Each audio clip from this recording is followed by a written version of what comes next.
Dr. Reyes, you have 3 minutes to decide. The hospital administrator's voice cut through the chaos of Trauma Bay 3. 3 minutes, I stared at him. He's dying now, I know. But the insurance company needs 12 more minutes for authorization. If you operate without it, you're fired. Immediately, the hospital won't back you. You'll lose your career, your income, everything. He held up his phone like it was a weapon. Or you wait. Follow protocol. Let the process work. 12 minutes. That's all they need. I looked at the monitor. Blood pressure, 68/30, and dropping. I looked at the patient. Dylan Harper, 23 years old. Someone's son, dying while we argued about paperwork. The administrator, Michael Brennan, stepped closer, lowering his voice. Alina, think about your family, your daughters. Is this really the choice you want to make? 3 minutes. My career or his life? The system or my oath? And everything I'd ever believed about being a doctor came down to what I said next. The call came at 2:47 a.m., not unusual for an ER attending. What was unusual was the panic in my colleague's voice.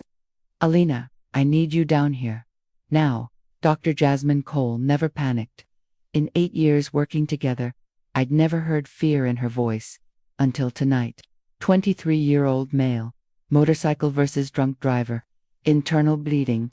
He's crashing, and her voice cracked. Insurance is saying no. Those 3 words stopped me cold in the hallway. I'm Dr. Alina Reyes. I've been an emergency medicine physician for 11 years. I've declared time of death 47 times. I've brought back patients who were clinically dead. I've made impossible calls in impossible situations. But nothing prepared me for the night. I had 3 minutes to decide between my Hippocratic Oath and my employment contract, between saving a dying kid and following protocol, between being a doctor and being an employee. This is my confession about the choice that ended my career, and the system that forced me to make it. When I burst into Trauma Bay 3, the scene hit me like a physical blow. 2 nurses, a respiratory therapist, and Jasmine working on a young man whose face was so swollen and bloody, I couldn't make out his features. The monitors were screaming, blood pressure 82/42 dropping, even as I watched, heart rate 148, blood everywhere, on the sheets, on Jasmine's scrubs, pooling on the floor beneath the gurney. The metallic smell of it filled the room, thick and overwhelming. Talk to me, I said, snapping on gloves. Jasmine didn't look up from the chest tube she was placing, her hands moving with controlled urgency. Dylan Harper, 23, T-boned by a drunk driver 40 minutes ago. Multiple rib fractures, tension pneumothorax eye. Just placed this tube. Suspected grade 4 liver laceration. FAST scan shows massive free fluid in the abdomen, at least a liter. He's bleeding out, Alina. He needs surgery 5 minutes ago. I watched the monitor. 78/40. Then 76/38. The rapid infuser was running wide open, pumping O-negative blood into his veins as fast as the machine could deliver it. 4 units already in. His body was using it as fast as we could give it, losing the race between what we poured in and what poured out internally. Or ready. That's the problem. Jasmine's hands were shaking. Jasmine, who'd worked mass casualty events without trembling. Hospital administration is on the phone with his insurance right now. They're saying he needs pre-authorization for emergency surgery. The words physically hurt to hear, like someone had reached into my chest and squeezed. Pre-auth, Jasmine, he's dying. I know, her voice broke, but he's insured through Health Card Premier. They require pre-approval for any procedure over $100,000. They're saying she stopped, swallowing hard. They're saying we need to stabilize and wait for the authorization process to complete. How long? They won't say. Maybe 30 minutes. Maybe an hour. The rep keeps asking if we've tried less invasive interventions first. I told her he has a liter of blood in his abdomen, and she asked if we'd considered conservative management with observation. I felt rage building in my chest, hot and dangerous. Conservative management. For a kid bleeding to death. He doesn't have 30 minutes. The monitor alarm screamed louder. 72/36. Where's the attending surgeon? Dr. Nakamura is scrubbed and waiting in OR2. But administration locked the OR, literally locked it, Alina. They won't give him the access code without insurance approval. I've never seen anything like this. Before I could respond, Michael Brennan appeared in the doorway. Our hospital administrator, perfectly pressed suit at 3 a.m., phone in hand. That expression, I'd learned to hate over the years, the one that meant lawyers and liability and spreadsheets where patients used to be. Dr. Reyes, Dr. Cole, we have a situation that requires discussion. The situation, I said, hearing my voice rise, is that we have a 23-year-old bleeding to death while you're on the phone.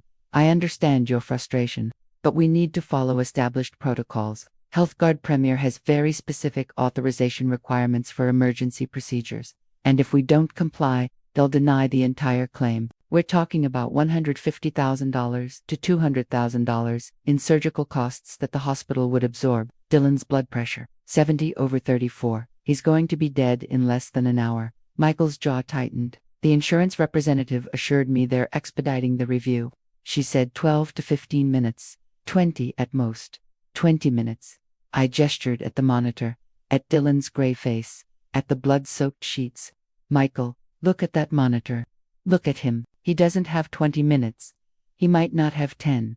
One of the nurses, Amy, who'd worked with me for 6 years, caught my eye. There were tears running down her face. She'd been bagging him earlier when his oxygen saturation dropped. She'd felt his ribs move under her hands in ways ribs shouldn't move. She knew we were watching someone die. Michael pulled me aside, away from the nurses, lowered his voice to that practiced tone of forced reasonableness. Alina, last month we performed an emergency craniotomy without proper authorization. HealthGuard denied the entire claim. The hospital absorbed $220,000 in costs. If this keeps happening, we can't keep the doors open. And if we can't keep the doors open, we can't save anyone. It was a speech I'd heard before. The greater good, the bigger picture, the financial realities of modern healthcare. But I wasn't looking at a balance sheet. I wasn't thinking about abstract future patients. I was looking at Dylan Harper, whose monitor was now showing 68/32, whose life was measured in minutes, who was someone's entire world. So you're telling me to let him die while we wait for someone in a call center to check boxes? I'm telling you, Michael said carefully, that we need to follow protocol, continue resuscitation, stabilize him as much as possible, give the system time to work. If he codes, then we move forward as a life-saving emergency intervention, which gets approved retroactively. If he codes, I repeated slowly. You mean if his heart stops? You're saying wait until he's basically dead, and then maybe we can save him. Michael didn't answer. He didn't need to. Behind me, I heard Jasmine's voice rise, pressures dropping, 65/30, heart rate 156. I pulled Michael further aside, close enough that only he could hear me. Listen to me very carefully. I've seen enough liver lacerations to know exactly what we're dealing with. That's a grade 4, minimum. Probably a hepatic vein injury. He's bleeding faster than we can replace it. Every minute we wait, he loses more blood. His organs shut down more. His brain starves more. His chance of survival drops exponentially. I gestured at Dylan. This isn't about stabilizing until approval. This is about watching a kid die on my table while I wait for permission to do my job. Michael's expression shifted, that carefully practiced look of sympathy that made me want to scream. I understand your frustration, Dr. Reyes. I really do. But I need to be crystal clear about something. He held up his phone. If you proceed with surgery without authorization, the hospital will not back you. You'll be performing a procedure without approval, without coverage, without institutional support. That is grounds for immediate termination, and possibly legal action from the insurance company. There it was, the real equation, the one they don't teach in medical school. Your career or his life. Your daughter's college fund or his survival. The system or the patient. Behind us, the monitor alarms were getting more insistent. I could hear Amy calling out vital signs in that careful, controlled voice nurses use when everything is falling apart. Pressure 62/28, heart rate 162, oxygen saturation 89%. How long do I have to decide? Michael checked his phone. The insurance rep said 12 more minutes for final approval. But honestly, he glanced at the monitor. Looking at his vitals, I'd say you have maybe 5 minutes before he crashes completely. Then the decision makes itself. 5 minutes, 300 seconds to choose between everything I'd worked for and everything I'd sworn to do. I looked at Dylan Harper, at the blood pooling beneath the gurney despite our best efforts, at his chest rising and falling too fast, his body trying desperately to compensate for the volume it was losing, at Jasmine's face pale, desperate, waiting for me to do something. I thought about my daughters, Sophia, 9 years old, who wanted to be a marine biologist and collected seashells on every beach we visited. Mia, 7, who was learning piano and played the same song over and over until she got it perfect.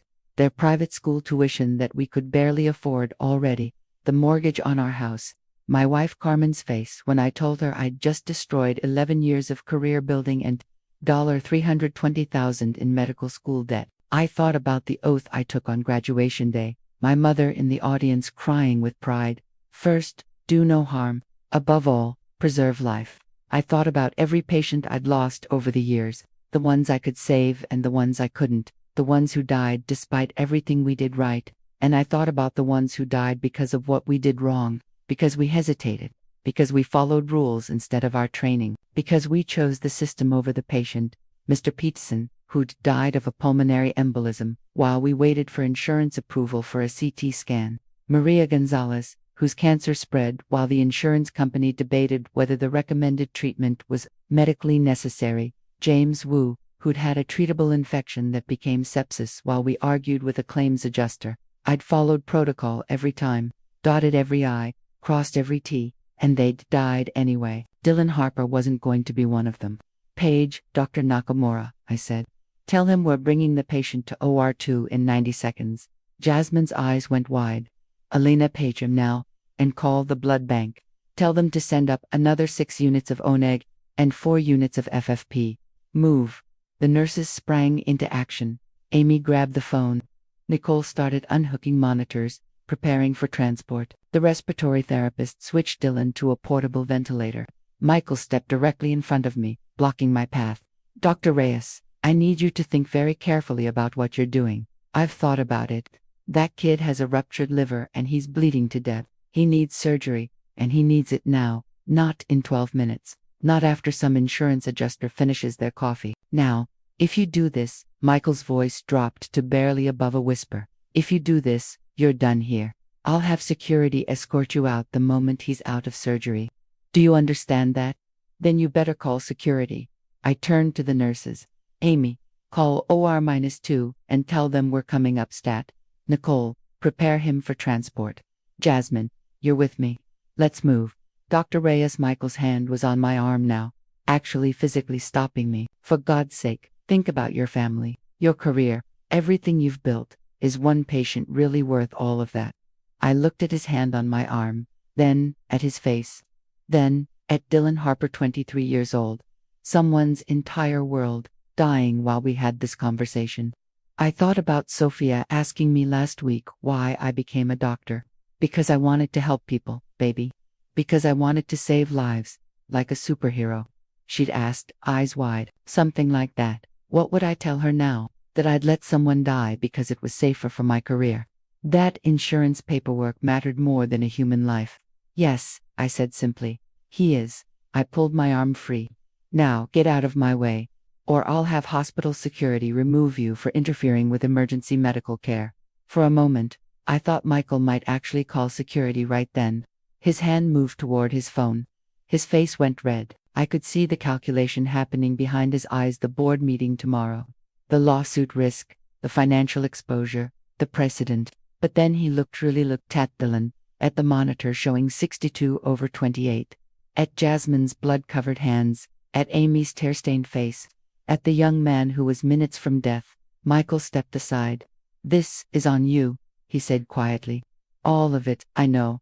We had Dylan in OR-2 in 85 seconds. The hallway blurred past fluorescent lights, startled faces of night shift staff, the elevator that moved too slowly. Jasmine ran alongside the gurney, handbagging Dylan because his oxygen saturation kept dropping. I held the 4 bags high, watching his face for any sign of further deterioration. Dr. Nakamura was waiting, already gloved and gowned, surgical team assembled. His eyes met mine through his surgical mask. I heard, he said simply, let's save him. The surgery took 2 hours and 40 minutes. Grade for liver laceration, just like I'd thought. Major hepatic vein injury, pouring blood into his abdomen. Dr. Nakamura's hands moved with controlled precision, clamping, repairing, stopping the bleeding that should have killed Dylan Harper. I stayed in the OR the entire time, watching, praying to a God I wasn't sure I believed in anymore. At 5:12 a.m., Dr. Nakamura looked up from the surgical field. I've got it. Bleeding's controlled. The anesthesiologist called out, pressure's coming up, 95/60, heart rate 102. The tension in the room broke like a wave. One of the surgical nurses let out a breath she'd been holding. Another wiped her eyes behind her mask. By 5:45 a.m., Dylan Harper was in the ICU with stable vital signs, 8 units of blood in him, and a real fighting chance at survival. I was in Michael Brennan's office, being terminated at 6:10 a.m. I don't have a choice, Michael said. He actually looked upsetter. At least, he was doing a good impression of it. You deliberately violated hospital policy.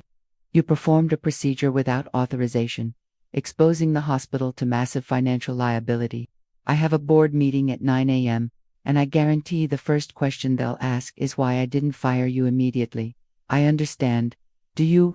He leaned forward. Because I need you to know, this isn't personal, Alina. You're an outstanding physician, one of the best we have, but you put me in an impossible position. You put yourself in that position when you told me to watch a patient die while waiting for insurance paperwork. Michael's face went hard. I never said let him die. I said follow protocol. There's a difference. Not to Dylan Harper, there isn't.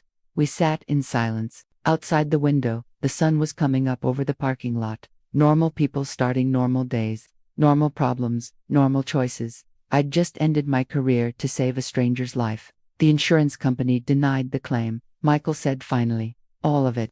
The surgery, the ICU, the blood products, everything. They're claiming we violated authorization protocols. The hospital is on the hook for the full amount. My stomach dropped. How much? $192,000, plus whatever the ICU costs over the next week. We're probably looking at $250,000 total. I felt sick. $250,000. Because I'd chosen to save a life. But here's what I keep thinking about. Michael stood up, walked to the window. Dylan Harper is alive. 23 years old. His mother is with him right now. He's going to recover. Go home. Get married someday. Maybe. Have kids. Live another 60 years. And yes, it cost us $250,000 and your job and 6 months of budget cuts. He turned to face me. But he's alive. I couldn't speak. Clear out your locker by noon. HR will contact you about final paycheck and benefits. He paused. And Alina, for what it's worth, I would have done the same thing. I just can't admit that officially. Then why didn't you? Because I have 300 employees depending on me to keep this hospital open. You had one patient depending on you to save his life. He smiled sadly. Different jobs, different choices, different choices. I left his office, walked past the nurses' station where I'd spent 11 years, and found Jasmine waiting by the staff lounge. Everyone knows, she said softly. The whole hospital knows what you did, what it cost you. How's Dylan? Stable, waking up, asking for his mom. Jasmine's eyes filled with tears. Alina, I couldn't have done it. What you did, I couldn't have thrown away my career like that. I didn't think about it. I just acted. That's what makes it brave. She hugged me, or crazy. Probably both. I went to the ICU before I left. Needed to see him. Needed to know it was real. Dylan was intubated still, but his color was better. Pink instead of gray. His mother sat beside him, holding his hand. She looked up when I walked in, and her face crumpled. You're Dr. Reyes. Yes, they told me what you did, what it cost you. She stood up, crossed the small room, and hugged me so tightly I could barely breathe. Thank you. God, thank you. He's my only child. He's everything. I held this stranger while she cried, and felt something break and healed simultaneously in my chest. I went home that morning to tell Carmen. She was making breakfast, getting the girls ready for school. Normal Wednesday morning routine. Pancakes on the griddle. Sophia arguing with Mia about whose turn it was to use the iPad. You're home early, Carmen said, then saw my face. What happened? I got fired. The spatula clattered to the stove. What? The girls looked up, sensing the tension. I saved a patient's life, and I got fired for it. Sophia came over, wrapped her arms around my waist. Why would they fire you for saving someone, Mommy? How do you explain to a 9-year-old that the system is broken? That sometimes doing the right thing costs everything? Because I didn't follow the rules, baby. But you saved them. Yes. Then the rules are stupid. Carmen sent the girls to get their backpacks. then pulled me into the bedroom. Tell me everything. I did. The whole story. The dying kid. The insurance company. Michael's ultimatum. The choice. When I finished, Carmen was quiet for a long time. We're going to be okay, she said finally. I'll pick up more freelance work. We'll refinance the house. Figure it out somehow. The girls might have to switch schools. Sophia wants to be a marine biologist and Mia wants to play piano. They can do that anywhere. She cupped my face in her hands. You saved someone's life, Alina. You did what you became a doctor to do. We'll figure out the rest. That night, after the girls were asleep, I found Sophia's homework on the kitchen table. The assignment, write about your hero. She'd written about me. My mom is a doctor. She saves people's lives, even when it's hard, even when people tell her not to. She says being a hero means doing the right thing even when it costs you something. I want to be like her when I grow up. I sat at that table and cried for the first time since everything happened. By noon, I was in my car with a box of personal belongings and no job. By 5 p.m., the story had leaked to local news. By midnight, my phone wouldn't stop ringing. CNN, NPR, The Today Show, 3 different law firms, the state medical board. Everyone wanted a piece of the story. I ignored them all, except one number I didn't recognize. A woman's voice, breaking with emotion. Dr. Reyes, my name is Catherine Harper. I'm Dylan's mother. I needed to thank you. They told me what you did, what it cost you, and I don't have words. Thank you. Thank you for saving my son. I sat in my car in my driveway, listening to this woman cry tears of gratitude, and finally understood I'd made the right choice. It wasn't even close. 3 weeks later, the lawsuit came, not from me, against the hospital, from HealthGuard Premier, against me, personally. They claimed I'd deliberately circumvented established coverage protocols, creating financial liability through unauthorized medical intervention. They were seeking $192,000 in damages, plus legal fees. An insurance company was suing me for saving a life. My attorney, a fierce woman named Veronica Santos, was incredulous.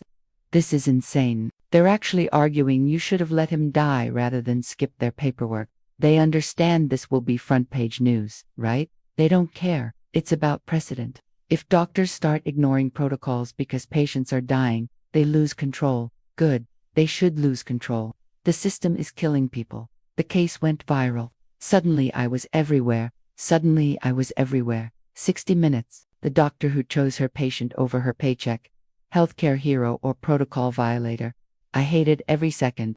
I wasn't a hero. I was just a doctor who did what doctors are supposed to do. The fact that it was controversial proved how broken everything had become. The medical board hearing was worse. 2 hours of questioning.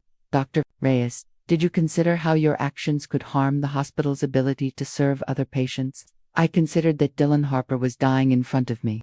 But sustainable healthcare requires financial responsibility. Dylan Harper can't be sustainable if he's dead. They cleared me of ethical violations, said I'd acted within medical standards of care, but issued a statement that doctors should work within established institutional frameworks whenever possible. Translation: next time, let them die while you wait. I didn't work for 6 months. No hospital would touch me. Too controversial. Too risky. Too likely to choose patients over profits. Then I got a call from a small community clinic in a low-income neighborhood. Free clinic. Mostly uninsured patients. Perpetually understaffed. The director was a semi-retired physician named Dr. Marcus Liu. I read what you did, he said. We need people like you. People who remember what medicine is supposed to be. I've been there 3 years now. I make a third of what I made at Regional Medical Center. My daughters switched to public school. They're thriving. We refinanced the house. Carmen took on extra freelance work and discovered she loves it more than her old job. But I sleep at night, and I never have to choose between insurance protocols and saving lives, because my patients don't have insurance to deny them. Dylan Harper fully recovered. He's 26 now, finishing his master's in biomedical engineering. His mother sends me Christmas cards with photos of him hiking, traveling, living the life he almost lost. 6 months after the surgery, he walked into the free clinic where I worked. Dr. Reyes. I looked up from a patient chart. There, he was tall, healthy, alive. The last time I'd seen his face, it had been gray and swollen. Dylan, I wanted you to see. His voice was strong. That it was worth it. I couldn't speak. Just stared at this young man who'd cost me everything and given me everything back. He held out an envelope. I wrote you a letter, but I wanted to say it in person too. I'm going to build systems that make what happened to me impossible. Technology that puts doctors back in control of medicine. I'm alive because you chose me over everything else. I won't waste that gift. After he left, I opened the letter. It ended with, "You gave me my future. I'm going to spend it making sure no other doctor has to make the choice you made. Thank you for believing my life was worth saving, even when the system said it wasn't." The insurance lawsuit was eventually dropped. Bad optics, Veronica said. Too many people watching. Michael Brennan retired last year. His email said, "The system finally ground me down. You got out before it did the same to you." Jasmine still works at Regional, still fights with insurance companies, still loses sometimes. The system didn't change. It never does. But here's what I know. I had 3 minutes to make a choice. My career or his life. My future or his survival. The system or my oath. And I chose right. I'd make the same choice tomorrow, next week, every single time, because that's what doctors do. Or at least, that's what we're supposed to do. My name is Dr. Alina Reyes. I lost my career to save a stranger's life, and I'd do it again. So here's my question. Would you have chosen differently? Your career or his life? Your family's future or a stranger's survival? What would you have done? And if you've ever been in a situation like this where the system forced you to choose between doing what's right and protecting yourself, tell me in the comments. What happened? What did you choose? If this story moved you, hit like, subscribe to join the people who refuse to stay silent about what's broken. Because together, we can't be ignored.